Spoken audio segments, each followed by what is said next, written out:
Shedeur Sanders could be QB1 with Browns, but he should stop wasting time practicing with third stringers.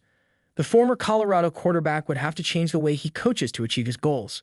Still recovering from his painful and controversial fall in the NFL draft after being projected as a first-round pick and being selected in the 5th with the 144th pick by Browns, Sanders is trying to earn his way onto the team. His performance in minicamp and OTAs has impressed his teammates and coaching staff. Last season alone, he threw for 4,134 yards with 37 touchdowns and 10 interceptions. However, his success may not be due to the work he puts in. But with whom? Sanders trains with second and third string players. This, rather than helping him, would be hurting Shedeur's process and growth and should stop wasting time practicing with third stringers. Or so GT Sports has expressed during one of the latest installments of the fan-driven podcast. For TJ, there's no doubt that the former Colorado quarterback will start for the Browns, but the question is when. And for that, he has to be ready. He should be running with the ones, getting meaningful reps, so when he ends up taking this job over from Joe Flacco, eventually he has enough timing and chemistry down where he can come in and dominate. He even stated on his podcast that Flacco could be ruled out for playoffs as it would be Sanders who has a better chance to make it. Sanders will start for Cleveland this year, and there's a high possibility that he may start as Week 1 for the Browns. Joe Flacco is nothing more than a bona fide high-level backup at this point in his career. The Browns, if they want to have any chance of making it to the playoffs this year, starting Shedeur gives them the best chance, he concluded. Starter on the line with Deshaun Watson, the 2024 starter. Recovering from his Achilles injury and expected to miss most of the season, the Cleveland Browns will have a difficult decision to make about who will fill the starting quarterback job. With Dillon Gabriel and Sanders newly arrived after the draft and despite being 2024 Heisman candidates, the competition only increases. They are joined by veterans Joe Flacco and Kenny Pickett, who were already on the team. Among all of them, Flacco would have the best chance of becoming the starter.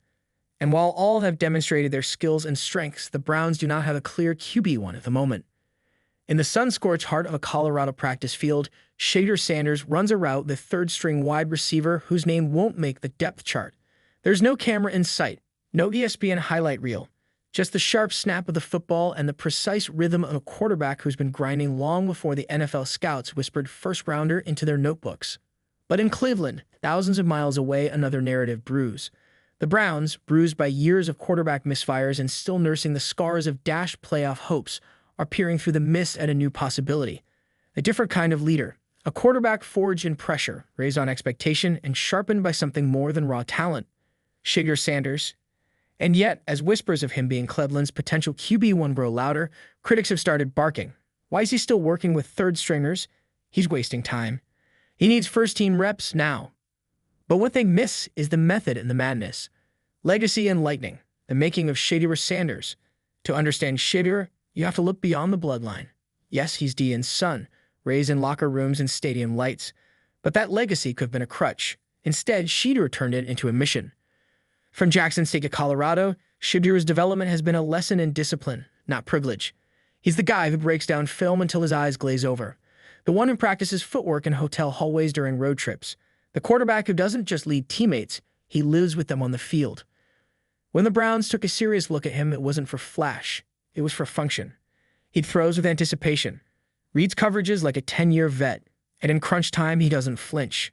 So when Cleveland's brass floated the idea of Shedeur being their QB1 of the future, the city stirred. After years of limping through seasons with placeholders and maybe next year's, the Browns saw in Shedeur something dangerously close to belief. Third stringers and first-class vision. So why in June is Shedeur Sanders running drills with third stringers at all? Because that's who he is. In his mind, no rep is meaningless. No player is beneath the mission. Ask any coach who's worked with him. He's got a mechanic's eye for precision and a surgeon's patience for repetition. Third stringers drop balls, he throws another one. Wrong route? He teaches it mid-huddle. There's value in chaos. There's clarity in struggle.